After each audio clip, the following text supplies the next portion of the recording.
حضرت ابن عباس رضی اللہ تعالیٰ عنہ کہتے ہیں کہ حضور نبی اکرم صلی اللہ علیہ وسلم اس دنیا میں تشریف لائے تو آپ کے آول نال کٹی ہوئی تھی۔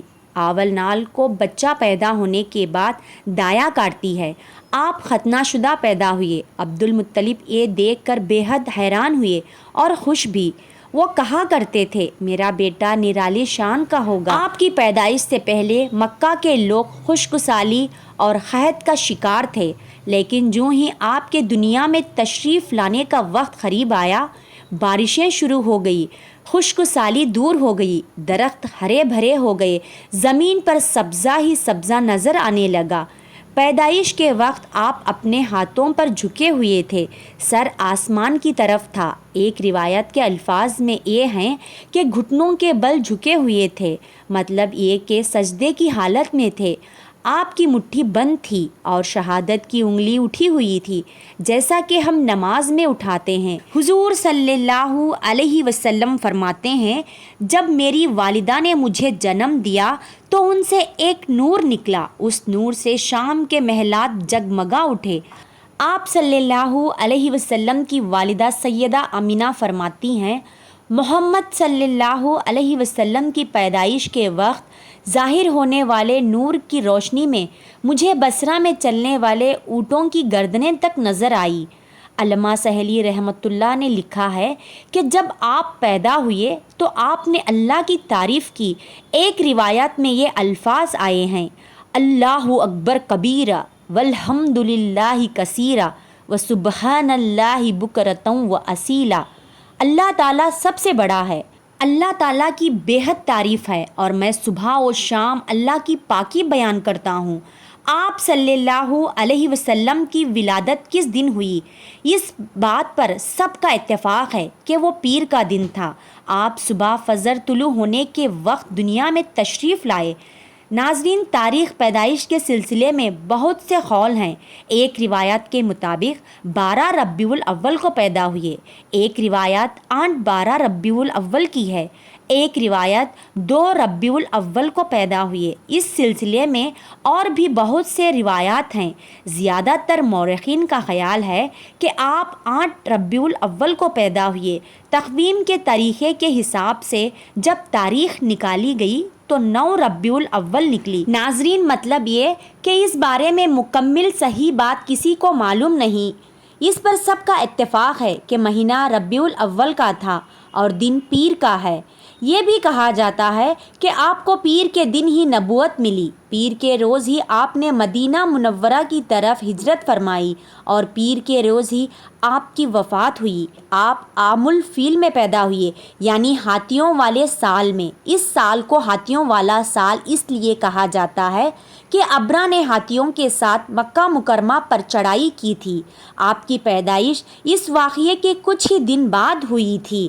واقعہ کچھ اس طرح ہے کہ ابرا یمن کا عیسائی حاکم تھا۔ حج کے دنوں میں اس نے دیکھا کہ لوگ بیت اللہ کا حج کرنے جاتے ہیں۔ اس نے اپنے لوگوں سے پوچھا یہ لوگ کہاں جاتے ہیں؟ اسے جواب ملا بیت اللہ کا حج کرنے کے لیے مکہ جاتے ہیں۔ اس نے پوچھا بیت اللہ کس چیز کا بنا ہوا ہے؟ اسے بتایا گیا پتھروں کا ہے۔ اس نے پوچھا اس کا لباس کیا ہے؟ بتایا گیا ہمارے ہاں سے جو دھاری دار کپڑا جاتا ہے اس سے اس کی پوشاک تیار ہوتی ہے۔ ابرا عیسائی تھا۔ ساری بات سن کر اس نے کہا مسیح کی قسم میں تم لوگوں کے لیے اس سے اچھا گھر تعمیر کروں گا۔ اسی طرح اس نے سرخ، سفید، زرد اور سیاہ پتھروں سے ایک گھر بنوایا، سونے اور چاندی سے اس کو سجایا۔ اس میں سونے کے پتھر جڑوائے، اس کے درمیان میں جواہر لگوائے، اس مکان میں ایک بڑا سا یاقوت لگوایا، پردے لگوائے، وہاں خوشبو سلگانے کا انتظام کیا۔ اس کی دیواروں پر اس قدر مشک ملایا جاتا تھا کہ وہ سیاہ رنگ کی ہو گئی، یہاں تک کہ جواہر بھی نظر نہیں آتے تھے۔ پھر لوگوں سے کہا اب تمہیں بیت اللہ کا حج کرنے کے لیے مکہ جانے کی ضرورت نہیں رہی، میں نے یہی تمہارے لیے بیت اللہ بنوا دیا، لہٰذا اب تم اس کا طواف کرو۔ اسی طرح کچھ قبائل کئی سال تک اس کا حج کرتے رہے، اس میں اعتکاف کرتے رہے، حج والے مناسک بھی یہی ادا کرتے رہے۔ عرب کے ایک شخص نفیل خشمی سے یہ بات برداشت نہ ہو سکی، وہ اس مصنوعی خانہ کعبے کے خلاف دل ہی دل میں کھڑاتا رہا۔ آخر اس نے دل میں ٹھان لی کہ وہ ابرا کی اس عمارت کو گندا کر کے چھوڑے گا۔ پھر ایک رات اس نے چوری چھپے بہت سی گندگی اس میں ڈال دی۔ ابرا کو معلوم ہوا تو سخت غضبناک ہوا، کہنے لگا یہ کارروائی کسی عرب نے اپنے کعبہ کے لیے کی ہے، میں اسے ڈھا دوں گا، اس کا ایک ایک پتھر توڑ دوں گا۔ اس نے شام و حبشہ کو یہ تفصیلات لکھ دیے، اس سے درخواست کی کہ وہ اپنا ہاتھی بھیج دے۔ اس ہاتھی کا نام محمود تھا۔ یہ اس قدر بڑا تھا کہ اتنا بڑا ہاتھی روئے زمین پر دیکھنے میں نہیں آیا تھا۔ جب ہاتھی اس کے پاس پہنچ گیا تو وہ اپنی فوج لے کر نکلا اور مکہ کا رخ کیا۔ یہ لشکر جب مکہ کے قریب وہ جوار میں پہنچا تو ابرا نے فوج کو حکم دیا کہ ان لوگوں کے جانور لوٹ لیے جائے۔ اس کے حکم پر فوجیوں نے جانور پکڑ لیے، ان میں عبد المطلب کے اونٹ بھی تھے۔ نفیل بھی اس لشکر میں ابرا کے ساتھ موجود تھا اور یہ عبد المطلب کا دوست تھا۔ عبد المطلب اس سے ملے، اونٹوں کے سلسلے میں بات کی۔ نفیل نے ابرا سے کہا، قریش کا سردار عبد المطلب ملنا چاہتا ہے، یہ شخص تمام عرب کے سردار ہے، شرف اور بزرگی اسے حاصل ہے، لوگوں میں اس کا بہت بڑا اثر ہے، لوگوں کو اچھے اچھے گھوڑے دیتا ہے، انہیں عطیات دیتا ہے، کھانا کھلاتا ہے۔ یہ گویا عبد المطلب کا تعارف تھا۔ ابرا نے انہیں ملاقات کے لیے بلایا۔ ابرا نے ان سے پوچھا، بتائیے آپ کیا چاہتے ہیں؟ انہوں نے جواب دیا، میں چاہتا ہوں میرے اونٹ مجھے واپس مل جائے۔ ان کی بات سن کر ابرا بہت حیران ہوا۔ اس نے کہا، مجھے تو بتایا گیا تھا کہ آپ عرب کے سردار ہیں، بہت عزت اور بزرگی کے مالک ہیں، لیکن لگتا ہے مجھ سے غلط بیانی کی گئی ہے، کیونکہ میرا خیال تھا آپ مجھ سے بیت اللہ کے بارے میں بات کریں گے، جس کو میں گرانے آیا ہوں اور جس کے ساتھ آپ سب کی عزت وابستہ ہے، لیکن آپ نے تو سرے سے اس کی بات ہی نہیں کی اور اپنے اونٹوں کا رونا لے کر بیٹھ گئے، یہ کیا بات ہوئی؟ اس کی بات سن کر عبد المطلب بولے، آپ میرے اونٹ مجھے واپس دے دے، بیت اللہ کے ساتھ جو چاہے کرے، اس لیے کہ اس گھر کا ایک پروردگار ہے، وہ خود ہی اس کی حفاظت کرے گا، مجھے اس کے لیے فکر مند ہونے کی ضرورت نہیں۔ ان کی بات سن کر ابرا نے حکم دیا ان کے اونٹ واپس دے دیے جائے۔ جب انہیں ان کے اونٹ واپس مل گئے تو انہوں نے ان کے سموں پر چمڑے چڑھا دیے، ان پر نشان لگا دیے، انہیں قربانی کے لیے وقف کر کے حرم میں چھوڑ دیا تاکہ پھر کوئی انہیں پکڑ لے تو حرم کا پروردگار اس پر غضبناک ہو۔ پھر عبد المطلب ہیرا پہاڑ پر چڑھ گئے، ان کے ساتھ ان کے کچھ دوست تھے۔ انہوں نے اللہ سے درخواست کی، اے اللہ، انسان اپنے سامان کی حفاظت کرتا ہے، تو اپنے سامان کی حفاظت کر۔ ادھر سے ابرا نے اپنا لشکر لے کر آگے بڑھا، وہ خود ہاتھی پر سوار لشکر کے درمیان موجود تھا۔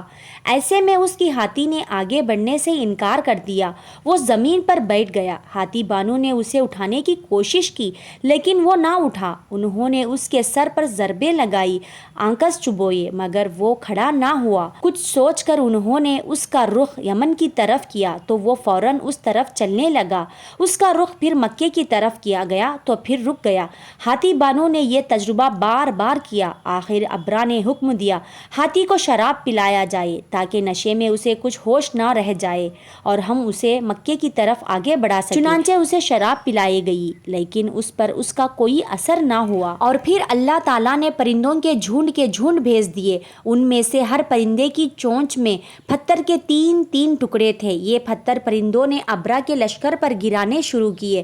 جو ہی یہ پتھر ان پر گرے ان کے ٹکڑے ٹکڑے ہو گئے، بالکل اسی طرح جیسے آج کسی جگہ اوپر سے بام گرایا جائے تو جسموں کے ٹکڑے اڑ جاتے ہیں۔ ابرا کا ہاتھی محمود البتہ ان کنکریوں سے محفوظ رہا، باقی سب ہاتھی تہس نہس ہو گئے۔ یہ ہاتھی 13 عد تھے، سب کے سب کھائے ہوئے نحوست کے مانند ہو گئے، جیسا کہ سورۃ الفیل میں آتا ہے۔ ابرا اور اس کے کچھ ساتھی تباہی کا یہ منظر دیکھ کر بری طرح بھاگے، لیکن پرندوں نے ان کو بھی نہ چھوڑا۔ ابرا کے بارے میں طبقات میں لکھا ہے کہ اس کے جسم کا ایک ایک اعضا الگ ہو کر گرتا چلا گیا، یعنی وہ بھاگ رہا تھا اور اس کے جسم کا ایک ایک حصہ الگ ہو کر گر رہا تھا۔ دوسری طرف عبد المطلب اس انتظار میں تھے کہ کب حملہ ہوتا ہے، لیکن حملہ آور جب مکے میں داخل نہ ہوئے تو وہ حالات معلوم کرنے کے لیے نیچے اتر آئے۔ مکے سے باہر نکلے، تب انہوں نے دیکھا سارا لشکر تباہ ہو چکا ہے۔ خوب مال غنیمت ان کے ہاتھ لگا، بے شمار سامان ہاتھ آیا، مال میں سونا چاندی بھی بے تحاشا تھا۔ لشکر میں سے کچھ لوگ ایسے بھی تھے جو واپس نہیں بھاگے تھے، یہ مکے میں رہ گئے تھے۔ ان میں ابرا کے ہاتھی کا مہاوت بھی تھا جو محمود کو آگے لانے میں ناکام رہا تھا۔ ہمارے نبی حضرت محمد صلی اللہ علیہ وسلم اس واقعے کے چند دن بعد پیدا ہوئے۔ آپ جس مکان میں پیدا ہوئے وہ صفا پہاڑی کے قریب تھا۔ حضرت کعب ابا رضی اللہ تعالیٰ عنہ روایت کرتے ہیں کہ میں نے تورات میں پڑھا تھا کہ رسول اللہ صلی اللہ علیہ وسلم کی پیدائش مکے میں ہوگی۔ یہ کعب پہلے یہودی تھے، اس لیے تورات پڑھا کرتے تھے۔